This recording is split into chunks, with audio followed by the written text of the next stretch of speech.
Coucou, j'espère que vous allez bien. Moi, je ne suis pas très en forme, mais Dieu est fidèle. J'ai une pensée pour les femmes abandonnées. Aujourd'hui, j'étais là, je méditais sur la situation des femmes qui ont été abandonnées du jour au lendemain, qui n'ont pas vu venir la chose. Et le Seigneur me donnait de comprendre l'instabilité mentale que vivent ces femmes-là. Combien de fois il est difficile pour une femme qui a mis tout son espoir dans un homme qui ne pouvait pas imaginer même finir sa vie sans son mari, sans son compagnon. Lorsque du jour au lendemain, ce dernier s'en va, peut-être parce qu'il a opté pour une plus jeune, ou peut-être, je ne sais pas, quel que soit ce qui le pousse à partir. Mais je veux plus m'appuyer aujourd'hui sur le fait que ce dernier-là s'en va et il refait sa vie. Et toi, la femme, tu es là et tu espères que ce dernier revienne. Et la plupart du temps, c'est comme ça. Tu passes par beaucoup d'émotions. La tristesse, la colère. D'abord, tu es triste, d'abord, tu ne comprends pas. L'incompréhension. Après, tu commences à demander pardon jusqu'à t'étaler, à perdre ta dignité. Après ça, quand il y a encore toujours le rejet, il y a la colère qui vient maintenant. Après la colère, tu demandes pardon encore. C'est que tellement tu n'arrives pas à accepter, à comprendre cette situation. La femme, elle s'attache tellement vite. Et quand la femme est attachée, émotionnellement, pour se détacher, c'est difficile. Aujourd'hui, j'étais là et je pensais à tout ça. J'ai dit, mais Seigneur, tu me dis de soutenir les femmes en détresse.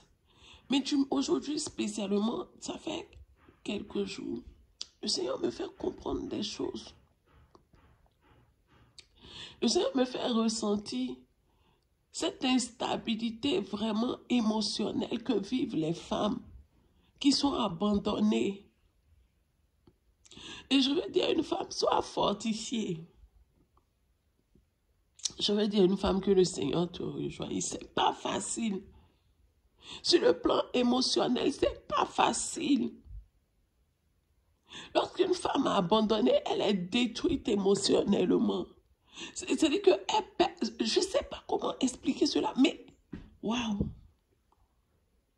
Et j'étais là, je méditais, j'ai dit, ok, de 18 ans, disons à 45 ans, encore, la femme, elle a encore de l'espoir. Mais à partir de 50 ans, 60 ans,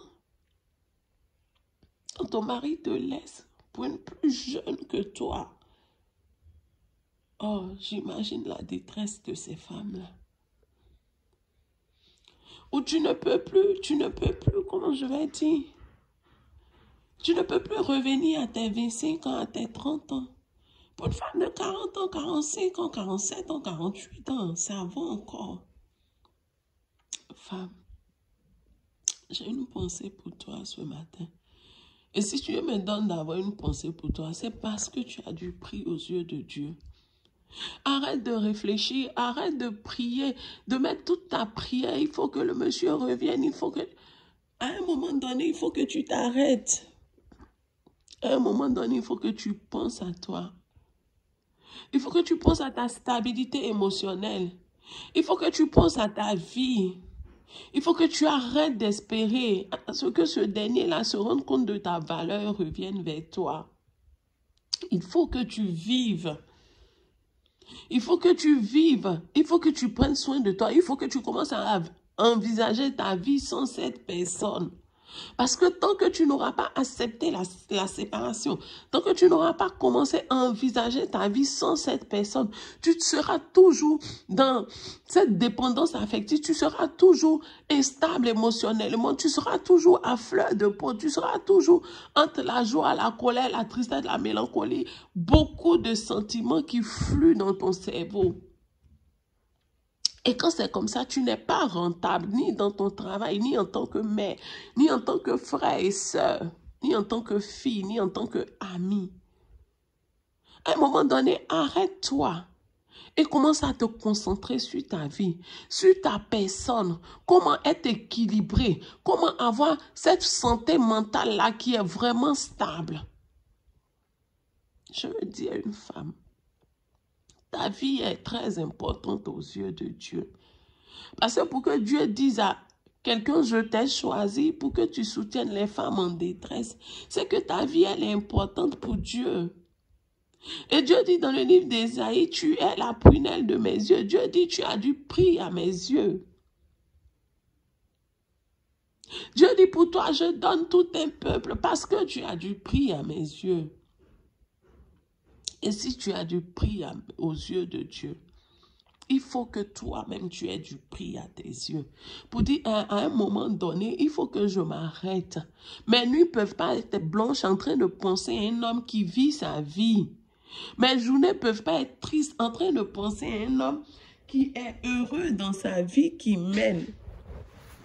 Femme, désolée. Désolée, je suis très grippée. Femme, tu es importante, tu es précieuse, tu es tchonwole. Tu es une femme de valeur. Tu es l'essence, celle qui donne sa valeur à l'or. Celle qui donne sa valeur, celle qui fait que la pierre, elle est précieuse. Tu es précieuse. Quand je t'appelle tchonwole, c'est parce que c'est cette image que je veux que tu aies de toi. Tu es précieuse. Reprends ta vie en main. Avant de connaître cet homme-là, tu vivais. Tu vivais. Si chez toi, c'était la bonne personne que tu avais trouvée et qu'au fil des années, il s'est avéré que toi, il ne t'a pas trouvé être la meilleure pour lui, laisse-le aller. Accepte cette séparation. C'est de cela que va venir cette guérison mentale. Quand tu vas accepter, quand tu vas pleurer tous les larmes de ton corps et tu vas accepter et tu vas dire, il faut que je me lève, il faut que je continue, même pas pour lui montrer quelque chose, même pas pour lui montrer que voilà, je suis devenu, voilà, non, non, non, mais pour toi-même, pour toi-même, pour toi. Il faut que tu te lèves, il faut que tu te battes, il faut que tu sois émotionnellement stable, il faut que tu te mettes devant un miroir et te dis que tu es belle, tu as encore de la valeur. Un homme peut encore t'aimer, malgré tes 1 enfant, malgré tes 2 enfants, malgré tes 3 enfants, malgré tes 4 enfants, malgré tes 5 enfants, malgré tes 10 enfants. Moi, je connais une maman, la maman de ma soeur, mon amie qui est comme une sœur aujourd'hui. Cette dame avait 6 enfants. Et lorsque mon amie a perdu sa maman, elle était toute petite, elle devait avoir 2 ans. Cette dame-là, c'était sa collègue. C'était sa collègue. Les deux travaillaient à la BAD. Elle a adopté les 5 enfants de la dame. Elle les a pris. Elle les a complétés sur ses 6 enfants. Son mari l'avait laissé. Son mari l'a laissé avec les 10 enfants. Elle est restée là, en train de se battre pour ses... Et ça faisait 11 enfants, en train de se battre pour ses 11 enfants. Elle a croisé un homme de valeur, qui était un peu plus jeune qu'elle. L'homme n'a pas regardé à l'âge. De fois, on fait l'heureux, on dit, ah, je croise quelqu'un, comme je suis plus âgé que lui. Non, Adam est né avant Ève. J'ai dit, quand tu croises un homme, même si tu es plus âgé que lui, regarde ce qu'il a dans la tête. Et tu dis, marche avec lui et regarde ce qu'il a dans la tête. Il y a des gens qui sont moins âgés, mais qui sont mûrs dans la tête. Et il y a des personnes qui ont 60 ans et qui ont le comportement des gamins de 25 ans. Ça ne sert à rien d'être avec quelqu'un qui a 60 ans et qui se comporte comme un gamin de 25 ans. Si tu croises quelqu'un qui est moins âgé que toi, mais qui est mûr, qui peut t'accorder de la valeur et qui t'accorde de la valeur, tu peux t'engager avec cette personne. Et cette femme s'est remariée avec ce monsieur. Et ce monsieur est resté auprès d'elle jusqu'au jour d'aujourd'hui, avec ses 11 enfants. Elle lui a fait 1 enfant. Et ils ont vécu ensemble. Elle s'est occupée de ses enfants, de ses 12 enfants qui ont grandi. Pour te dire, cette femme était plus âgée. Il y a encore de l'espoir pour toi. Arrête de pleurer, arrête de te morfondre. Mais pour attirer des bonnes personnes, il faut que tu dégages des zones positives. Mais tant que tu seras en train de te morfondre, tant que tu seras en train de vouloir te venger, vouloir montrer à l'autre, vouloir espérer que l'autre revienne, qu'il te remarque, on n'oblige pas quelqu'un à avoir ton importance. Tu ne peux pas l'emmener à avoir ton importance.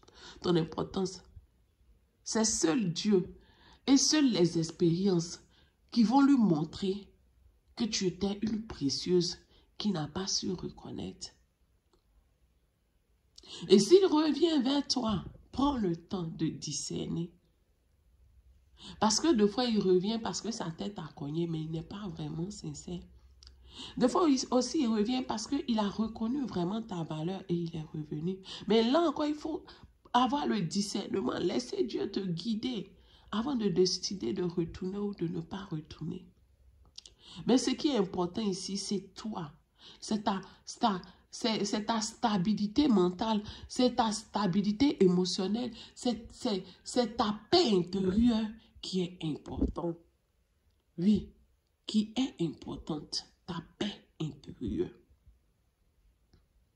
C'est ce que j'avais à dire à une femme aujourd'hui.